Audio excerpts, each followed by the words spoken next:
आज हम लोग विसर्ग संधि का ये अंतिम नियम पढ़ रहे हैं। इसके 5 नियम थे, 4 मैं पढ़ा चुका हूँ।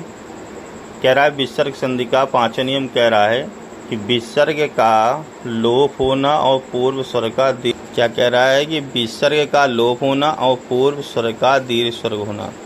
नियम नंबर पहला कह रहा है यदि विसर्ग के आगे रा, कोई विसर्ग है, कोई विसर्ग लगा है, जैसे उसके आगे आप बढ़े रा व्यंजन हो, रा व्यंजन मिल जाए तो विसर्ग का लोप हो जाता है। तो विसर्ग क्या हो जाएगा? लोप हो जाएगा। लोप का होना मतलब विसर्ग संयुक्त होने में नहीं लिखा जाएगा, विसर्ग हट जाएगा। और आगे का जो हास्य होगा, हास्य स्वर होगा, वो दीर्घ हो जाता है। आगे का मतलब जो विसर्ग के आगे जो भी हास्य स्वर होगा, हास्य स्वर सभी को पता है, बार बार बताने की आवश्यकता नहीं है।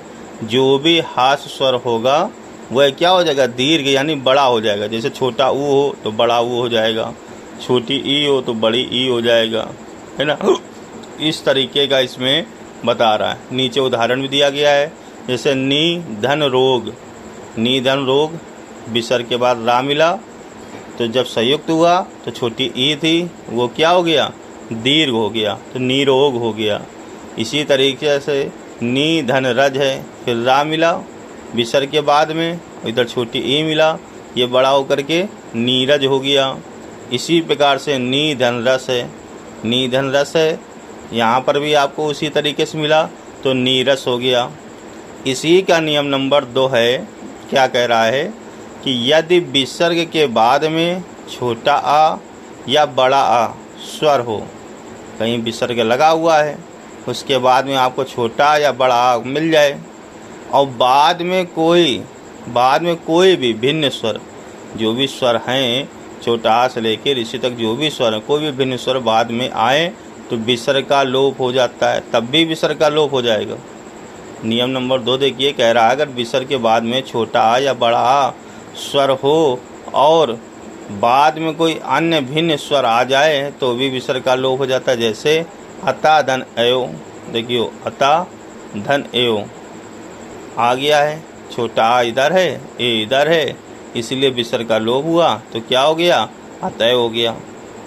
इसी प्रकार से नियम नंबर 3 कह रहा है कि कुछ शब्दों में विसर्ग का सा हो जाता है और सा के नीचे रा देखिए उड़ी हुई है, यानी ये सा जो है इसका ये जो जिस भी व्यंजन के नीचे इस तरीके की मान्यता लगी होगी, ये समझो कि विसर्ग में आधा शब्द का यूज किया जाएगा, पूरा शब्द नहीं लिखा जाएगा।